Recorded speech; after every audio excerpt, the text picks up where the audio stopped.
This is episode 34 on the Live Blissed Out podcast. Did you know that the current percentage of women on Fortune 500 boards in the U.S. is approximately 22.5%? In 2019, every Fortune 500 company had at least one woman on their board. Hello, action takers. Welcome to Live Blissed Out, a podcast where I have authentic conversations with business owners and subject matter experts to help us get the scoop, the 411, and the lowdown on a variety of topics. Tired of hesitating or making decisions without having the big picture? Want to be in the know? Then this is the place to go. I'm your host, Marissa Houston, helping achieve bliss through awareness and action. Thanks for joining me. The information, opinions, and recommendations presented in this podcast are for general information only, and any reliance on the information provided in this podcast is done at your own risk. This podcast should not be considered professional advice. I received a nice surprise this week, sending a coffee mug shot shout out to Heather B. in Highlands Ranch, Colorado. Thanks for filling my coffee cup and being such a cool bean. If you'd like to help keep me fueled, head over to liveblissed.com and click on the Caffeinate Me tab to give me a boost and redeem your bonus as a thank you for supporting the show. My guest is Michele Ashby, founder of ACE LLC Consulting. Michele has made it her mission to get more women qualified to sit on corporate boards. She believes that the more women we have with a seat at the powerful tables, the more effective, efficient, and empowering corporations can be for all of their stakeholders. She helps women gain confidence in their skills and take action to get on their dream boards. Michele is offering a very special call to action during the quarantine period. To take advantage of her limited offer, visit her website at acellc.consulting. Today's episode is sponsored by Audible, where you can find audiobooks and exclusive Audible originals. Just head over to my personal link at audibletrial.com/liveblissed to receive your 30-day free trial, a free audiobook of your choice, and a commitment-free guarantee. Check out Start With Why, How Great Leaders Inspire Everyone to Take Action by Simon Sinek. You can also click on the link in the show notes to let Audible know I sent you and help support the show. Thanks to Audible for sponsoring this episode and allowing me to share this great offer with my listeners.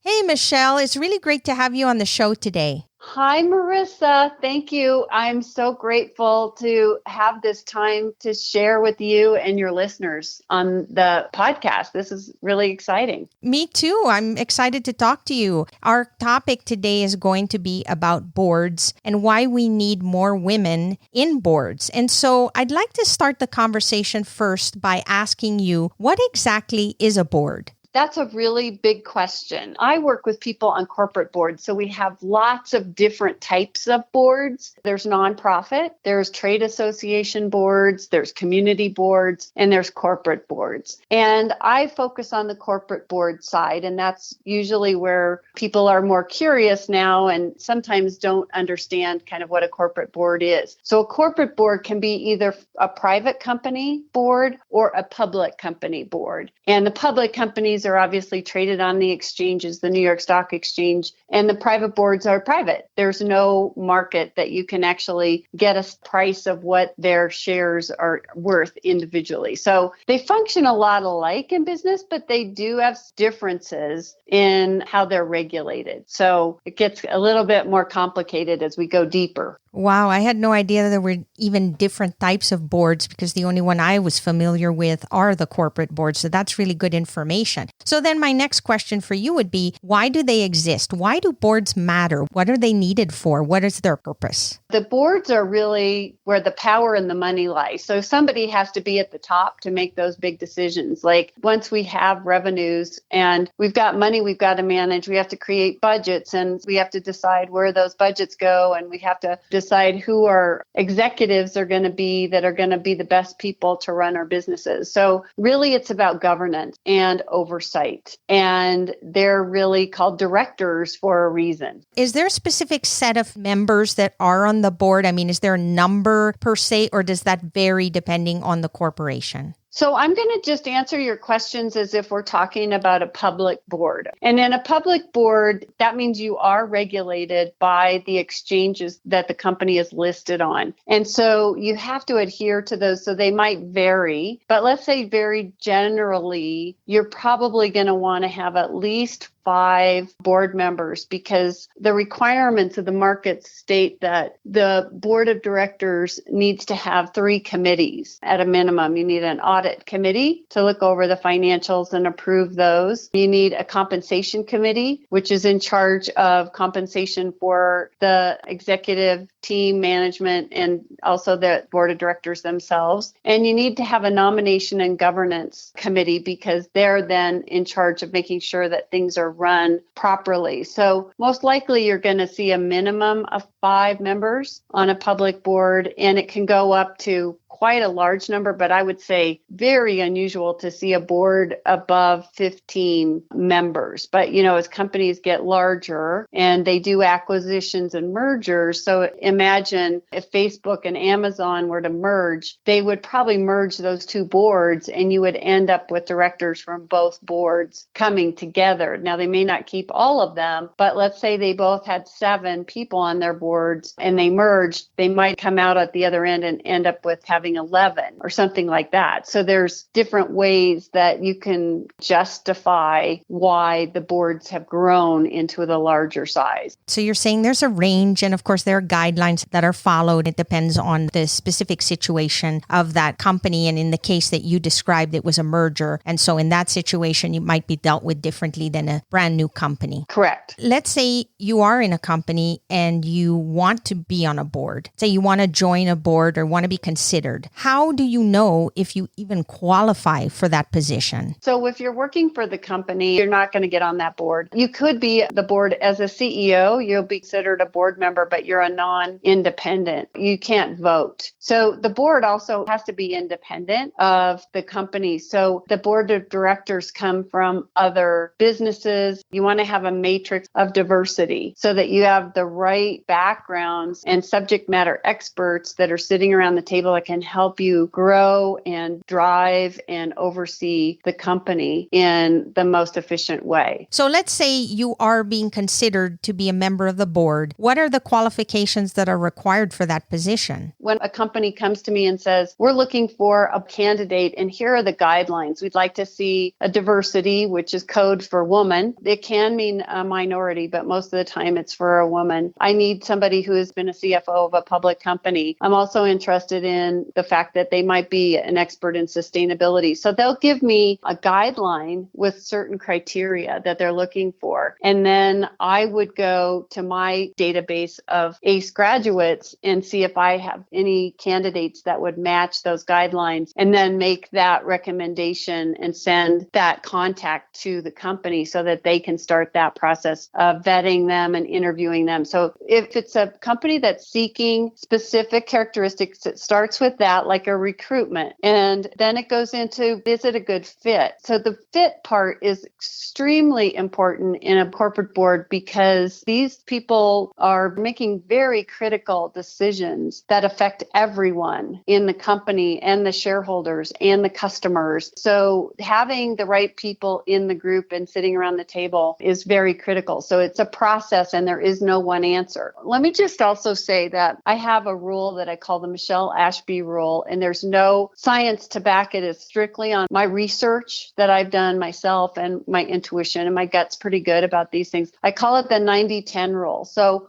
what I tell women that I train is 90% of you will get on a board because of who you know and what you know, and who knows you and who they know. Okay, so it's an introduction network kind of thing. 10% of you will get on a board because of a recruiter or if someone finds you on LinkedIn. These positions are driven by relationship primarily. That's why it weighs so heavily on the side of 90% of people who know you and people that you know and people beyond that. So it might be a second or third person removed, like the Kevin Bacon is 6 degrees of separation, you're probably looking at 2 or 3 degrees of separation, not farther than that, because as the number of degrees go up, the lower the level of trust is of knowing who the people are that are recommending. So that's how it happens. It's really within the circle. I've never gone out and looked for a board necessarily. I've been invited to my board. So people have recognized, or people I've worked with said, wow, you'd be great on my board. Would you be interested? So it's like any position. You're looking to fill certain qualifications, and then you definitely want to be considered. And usually you're considered by people that already know you, like you, that sort of thing. But at the same time, you still need to officially let them know that you are wanting to apply for the position, which leads me to, I assume there's some sort of a resume that needs to be submitted. What does that look like? A board resume is quite different than a professional resume. And it is something that focuses on what kind of board skills you have,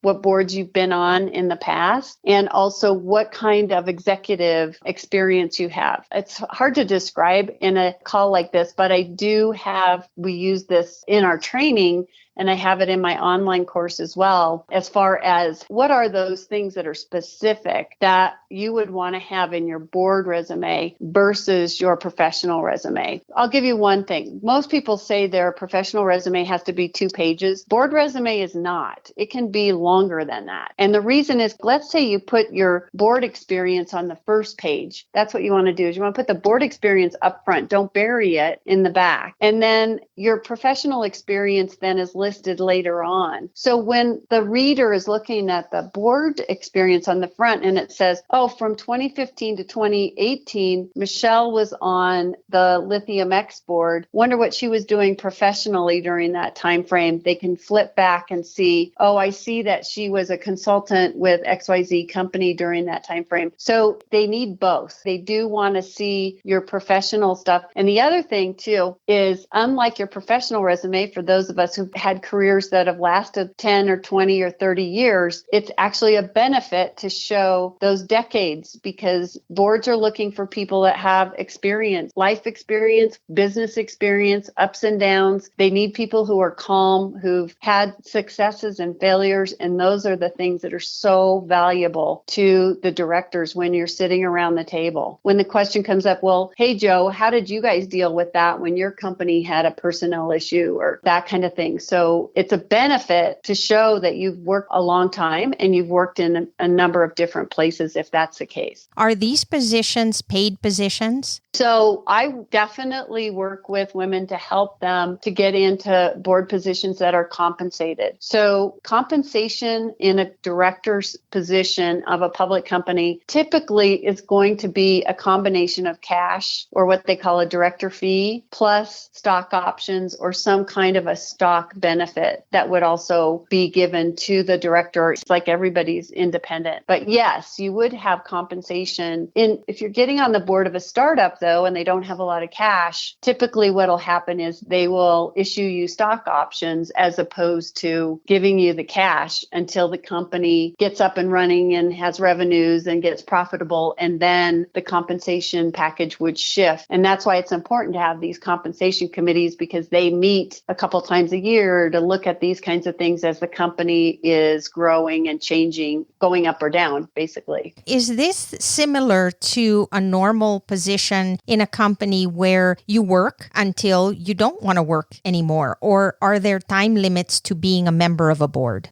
Term limits for directors are optional. There's no mandatory term limit at this point in time. And frankly, it's a good gig if you can get it, and they can be extremely lucrative. So that's why we see the majority of our boards are white males who are average 64 years old, but a lot of them are older than that because they've been on the board for a long time and they don't want to retire. So they've retired from their career maybe a couple decades ago, but the board work is really good. So let me give you an example. In my career, I've been in finance and mining my entire career. My male mentors, I watched them climb the corporate ladder, get on 3 or 4 boards, retire out, work part-time, because when you're on a board, you're not working full-time, and go play golf or go skiing or whatever they like to do recreational wise. And they're making 6 figures. They could be making even $500,000 a year plus their stock options. So they're set. And that's basically the path that I was on when I discovered that we didn't have enough women on boards and that it was important for somebody to help some other women learn how to do this. Why do you feel there aren't enough women in boards, and what can women contribute that you feel is going to benefit being on a board? I don't think there are as many women on boards because of what I mentioned earlier. It's a good gig if you can get it. It's at the very top. This is where the power and the money lie. And these are the big decision makers. And we want to be in control, right? So the way that it's set up now with mostly men, and we're talking about across the board, 80% male and 20% women, that is kind of like equal pay. It's taking time for us to get access to the boardroom. And at the same time, this is not a blaming comment. It isn't againstness for the men, because the fact is too that women didn't know that a board was a thing. And based on all the people I've talked to, feel that I've learned that I've kind of been the exception to the rule of being included and being groomed to get on a board myself. I'm an anomaly. So another key is that women have to learn how to do this. You can't just raise your hand and say, I want to get on a board and get on one. That is not the way it works. This is a process, and it does take grooming. You do have to know what you're talking about. You do have to have training, and you will have success if you do all those pieces. And I've proven it because I've been doing this for a couple of years now, and it's really working. So it sounds to me like education is a big piece of this. Like if more women understood what is required, what opportunities are available, and how to go about the process, which is exactly what you're providing, then that will open some doors and opportunities for them to go after it. Exactly. So there's 3 legs of the stool. Board governance, you have to understand financial acumen. You need to know what financial statements are, what audit committees do, what red flags are, and you need to understand how to get on a board. And as a woman, how to behave in the boardroom with the majority of men there. This is an intersanctum, and there's lots of written rules, but there's lots of unwritten rules. And that's where the grooming and the mentorship comes in on top of the education part. What you're providing to these women is information that will give them the tools that they need to go after a board position if that's something that they want to do. Exactly. I know that there is a free download that you want to provide to our listeners. So I will include that in the show notes. And it's a download to get 5 tips for your board resume so that they understand how to prepare a board resume, correct? Exactly. So it's just like the highlights. It comes straight out of my class. The content is what I teach. And really, I think the foundation is really understanding your board resume and how to make it look like you're qualified for a board.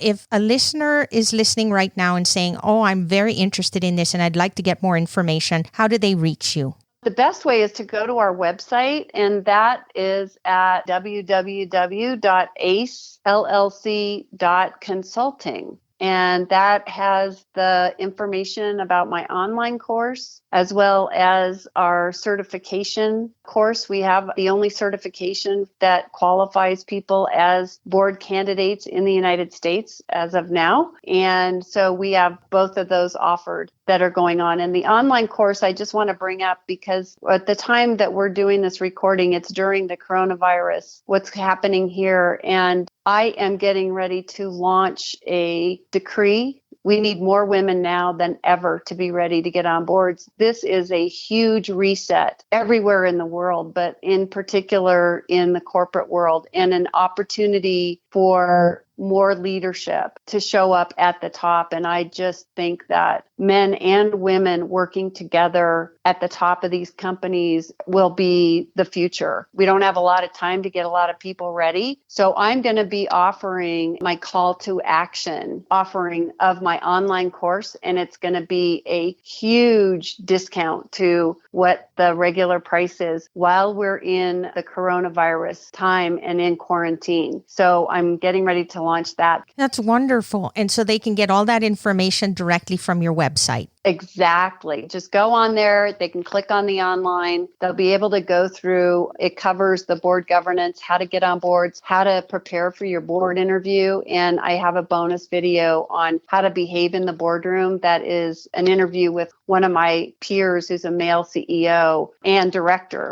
who talks about the tips for women. For example, what your body language is saying in the room that you may not be aware of. It's very good. What you're doing is wonderful because, again, you're educating women on options that they probably never even considered or didn't even know existed. I'm grateful to have you on the show today to share this with us, Michele. I really appreciate having you as a guest on my show. Well, thank you, Marissa. And thank you for what you're doing in educating all of us on all these different topics, because it's delightful to be able to tune in and learn so many different things. And you do such a great job of kind of asking the questions and helping us to learn along with you. It's a great platform to be able to do that, and it's my pleasure to do it. So thank you so much for being here. That's all for this episode of Live Blissed Out. Thanks for listening, and thanks to Michele Ashby for being my guest. If you find value in our show, please visit liveblessedout.com to reach out, subscribe, and share on social media. This show is made possible through listeners like you. Thank you. So long for now, and remember to keep moving forward.